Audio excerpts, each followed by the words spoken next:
Yes, good morning, children. So, here we are going to continue with the first chapter, that is tissue. So, up to plant tissue, we have already discussed. So, today we will start with the next topic, that is animal tissue. Means the tissue which are present in the animals or the animal's body is also made up of cells, and further cells form tissues. So, here we will discuss the various types of animal tissue.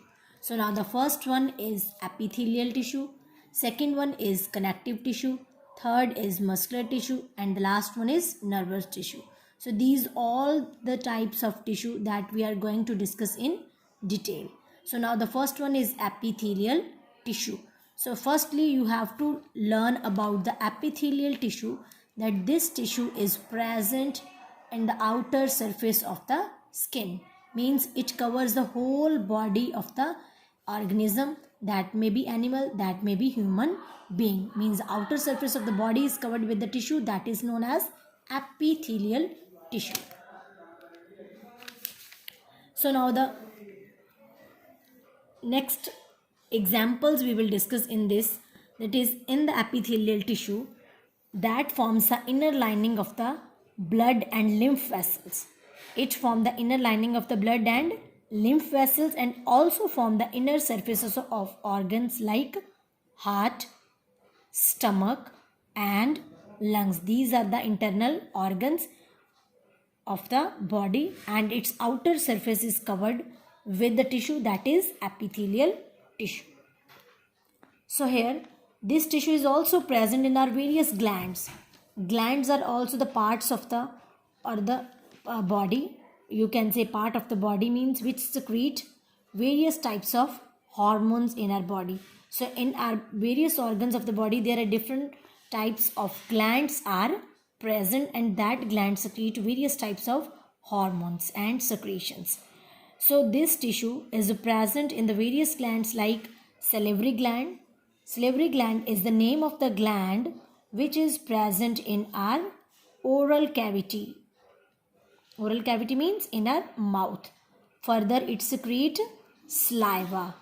Saliva, which is fluid or which is liquid present in our mouth. And it also forms the inner lining of the digestive glands. Means the glands which are present in our digestive system. So now here we will discuss the function of the epithelial tissue.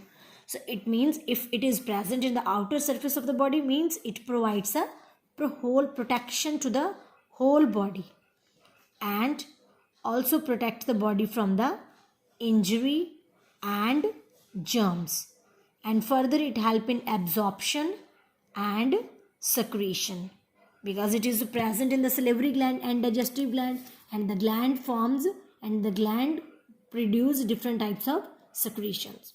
So now here we have done the epithelial tissues explanation. So now next we will discuss about the different type of, second one is, that is connective tissue. So in the epithelial tissue we will not discuss its various types of tissue further, but second, the main type of tissue, that is the connective tissue, that is also known as the supportive tissue. And there are cells.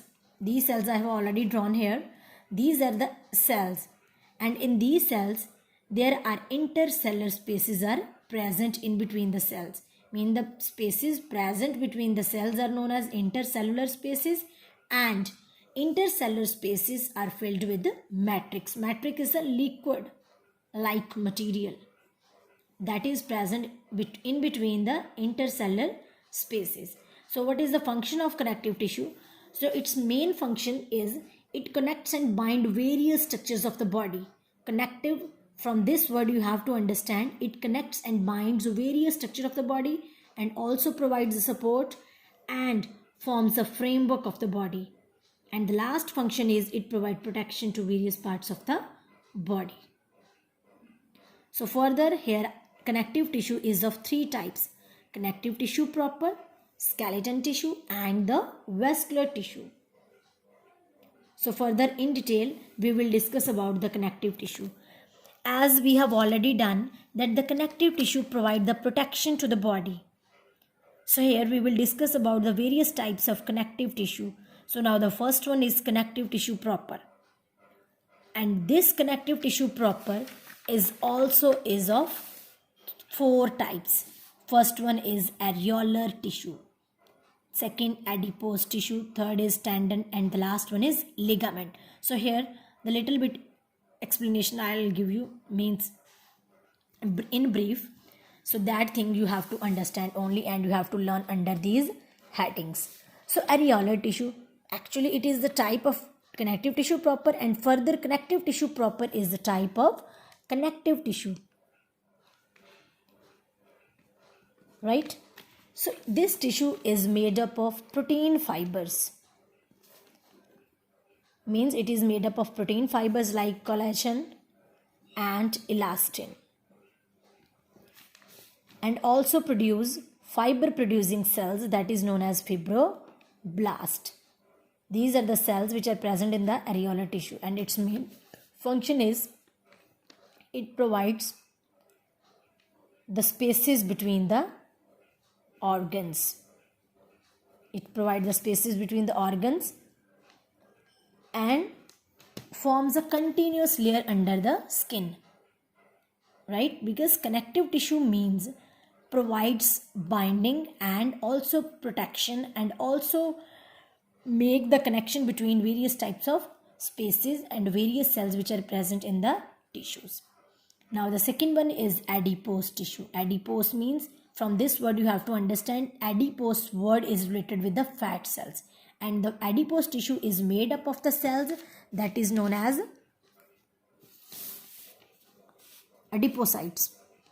That is known as adipocytes. As in the previous we have done fibroblast, in this we will do adipocytes. These are the fat cells which are which forms the adipose tissue, and these adipocytes store fats in their vacuoles. Vacuole mean the like this structure which are present in the cells, and its main function is it is present under the skin, around the heart, kidneys and joints, and it provides the cushion to the whole body and provide the protection and also insulate the body against the cold. Now the third one is tendon. Tendons are bands of white fibrous connective tissue, and its main definition is it connects muscle to bone, and ligament connects bone to bone. It means this is also provide the connection between the bone to bone and between the muscle to bone. And what are these? These are the types of connective tissue proper. And now come to the tendons. Main function is it transmit the force of contraction of muscle to the bone, means it provide the connection, it provide the movement between the bones to the muscles.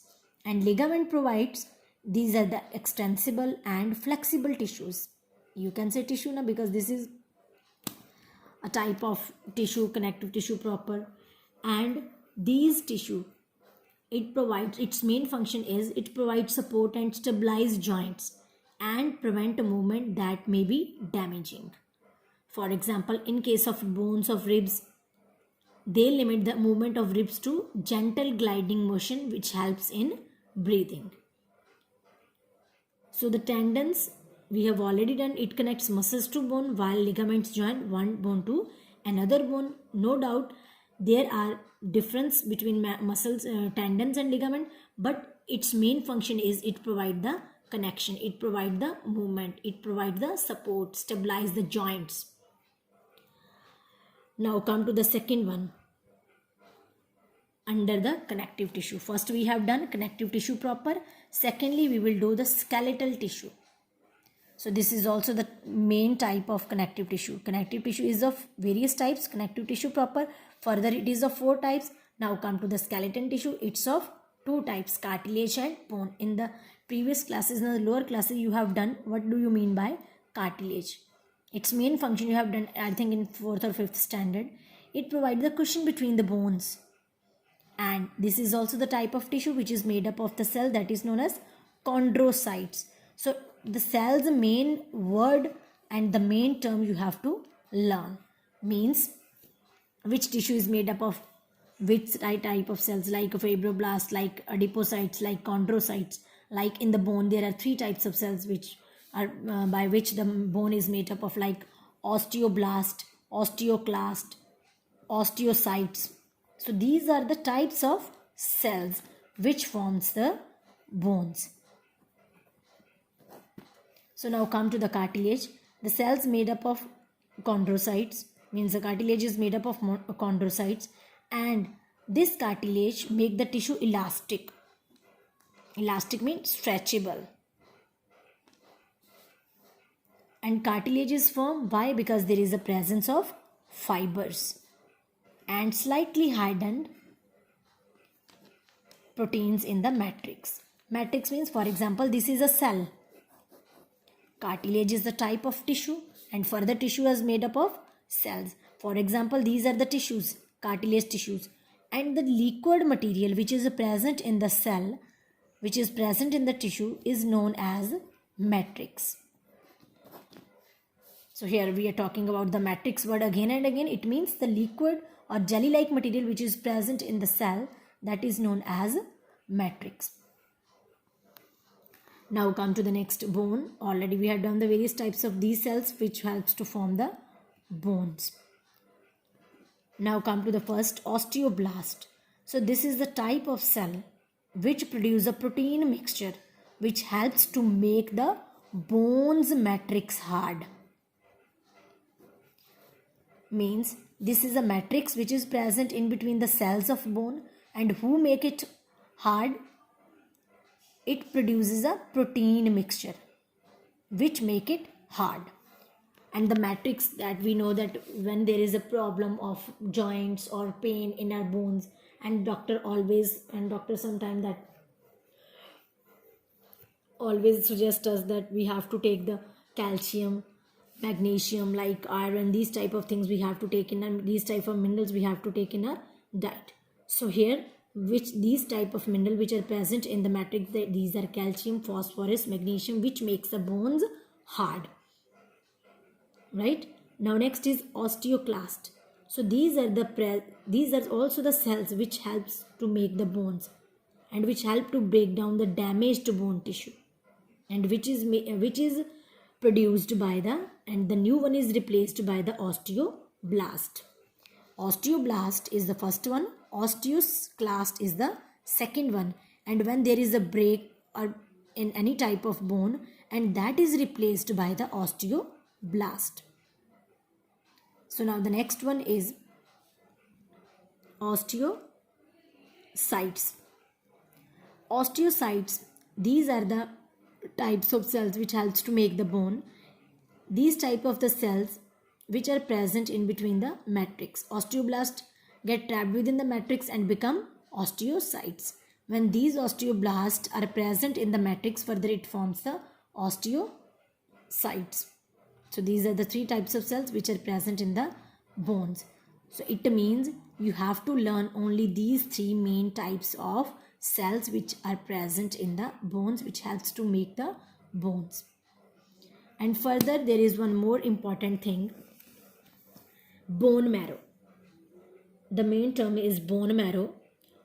Bone marrow is present inside the bone, and it is responsible for formation of blood cells. As you know about it very well, that there are three types of blood cells, like RBCs, WBCs and blood platelets. These are the three types of blood cells, and these blood cells are formed by the bone marrow, blood platelets.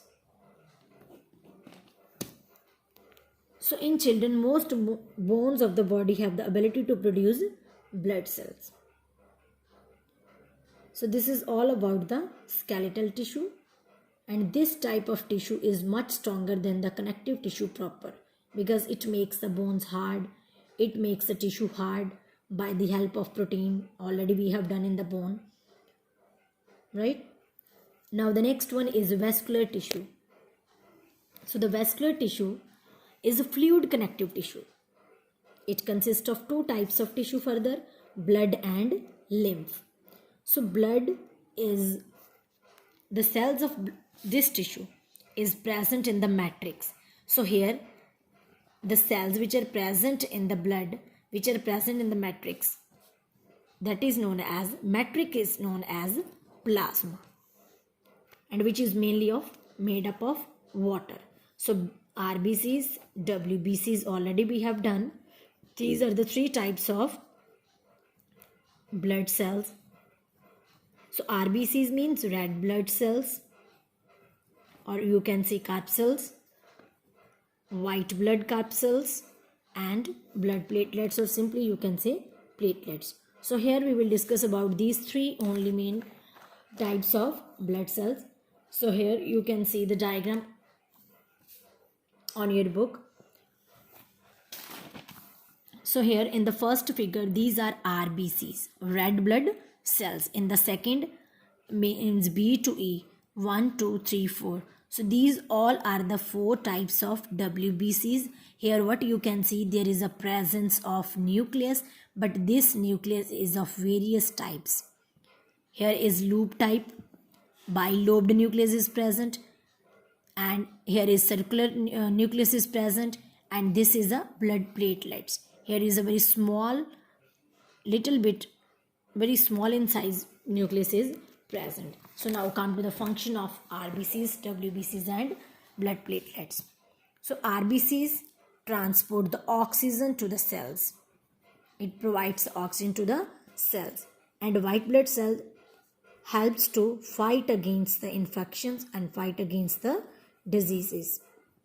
When there is any disease in our body, and that immunity is developed with the help of white blood cells. So you can say it white blood corpuscles also.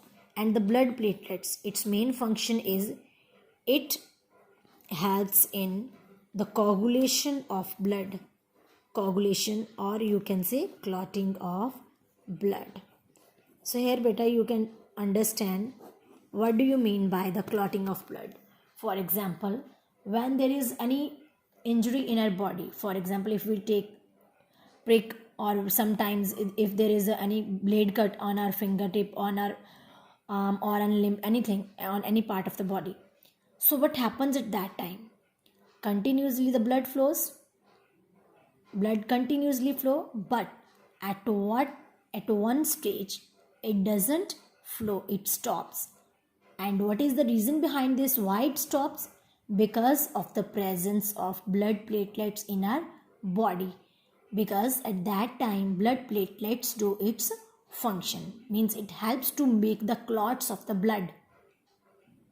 That is why our blood does not flow, and that stops after some time, not on the spot, but after some time, just because of the presence of blood platelets. So it is the main function of blood platelets. And now the next one is muscular tissue. So before that, one is left, that is lymph. In the lymph there is no presence of RBCs. As in the blood there is a presence of RBCs, but in the lymph there is no presence of RBCs. That is why its color is like yellowish, straw colored. It is also a fluid, but it is a straw colored white fluid that is known as lymph. So what its main function? This tissue and this fluid like tissue, it drained into a network of vessels, means it moves into a vessel and form the lymphatic system. And this lymph which can reach any part of our body, when this lymph passes to the vessels, as you know about it very well, what are vessels? These are the pipe-like structure which are present in our body, which helps to carry the blood and transport the blood from one body organ to the another body organ. So that is known as blood vessels. But when this lymph reaches into the blood vessels, into the vessels, at that time what happens? It forms a lymphatic system, and it helps to protect us from the diseases and carries the nutrients. So where it reaches, at that part of our body, it helps to make our body to protect from the diseases and from the infection, and also carries the various types of nutrients. So this is the main function of lymph. इसका meaning ये है कि when lymph reaches into the various parts of our body through the vessels, and at that time at that place help us to protect because of the presence of the lymph tissue. And now the next one is muscular tissue. This is the second last, and here also there are three types of tissues further we will discuss. First is voluntary, involuntary, and cardiac. Voluntary means voluntary. We generally use this word voluntary. Sometimes we give any work in the class to the children, beta, who will do this work, who will make this chart, who will do this one. And sometimes most of the student, or any 2 or 3 or 5 students, they raise their hand without any compulsion, without any forcing. So that is known as voluntarily. We say, who will do this work voluntarily? It means apne aap, without any force. So without any compulsion. So here we will discuss the voluntary word.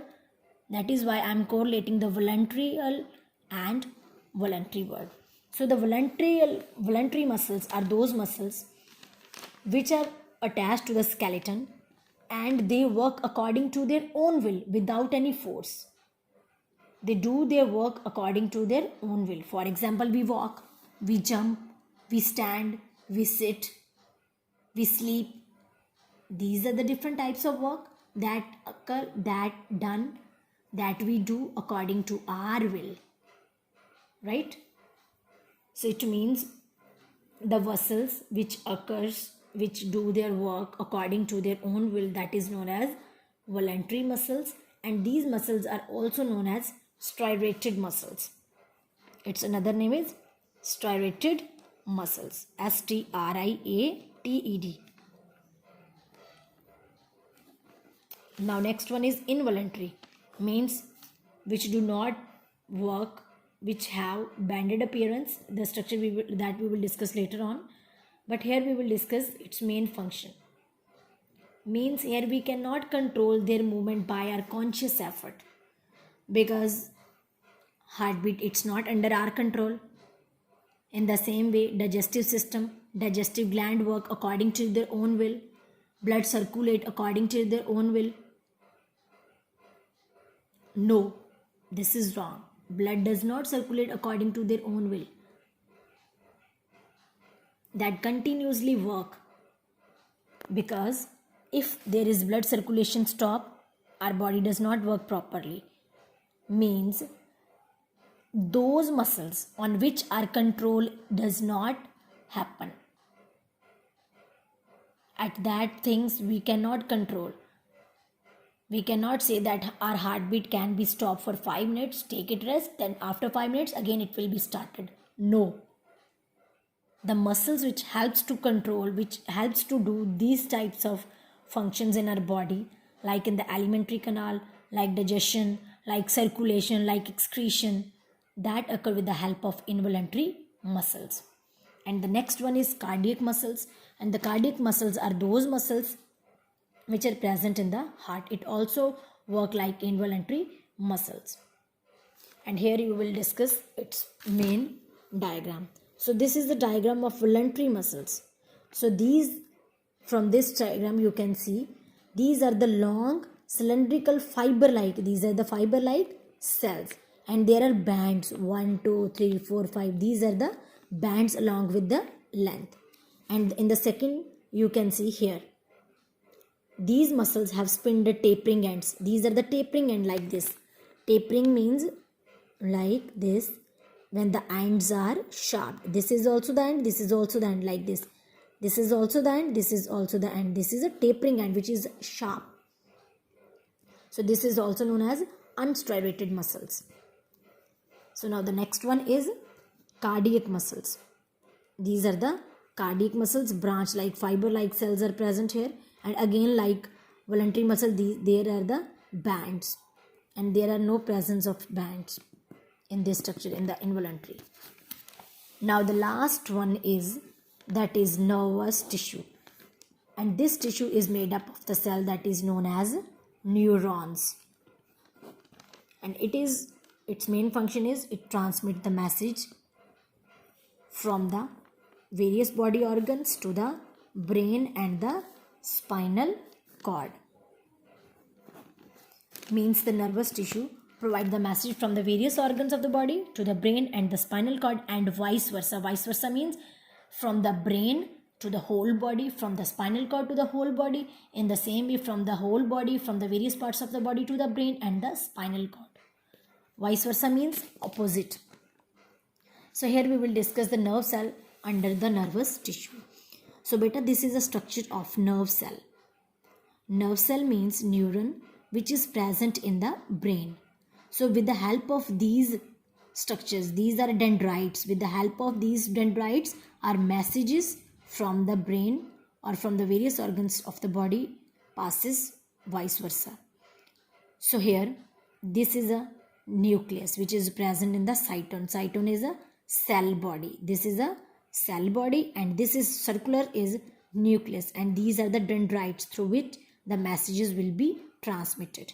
And this is a long stem like structure. This is called axon. So there are some outer covering is present like this. It is outer covering. It is known as myelinated neuron, you can see. And this is tail fibers are present at the end. So this is the structure of nerve cell. It is very, very important structure. If you have not drawn, you can draw this structure. If you have drawn, it's okay, and you have to learn this diagram. And in the exam, it can be like diagram based question, or they can ask you have to draw the structure of nerve cell.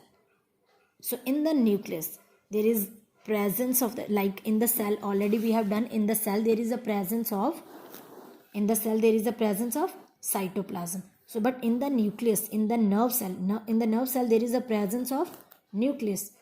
In the nerve cell there is a presence of nucleus now, and this nucleus further contains a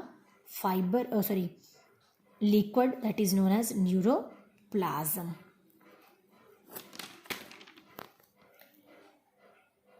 And this is all about the nerve cell.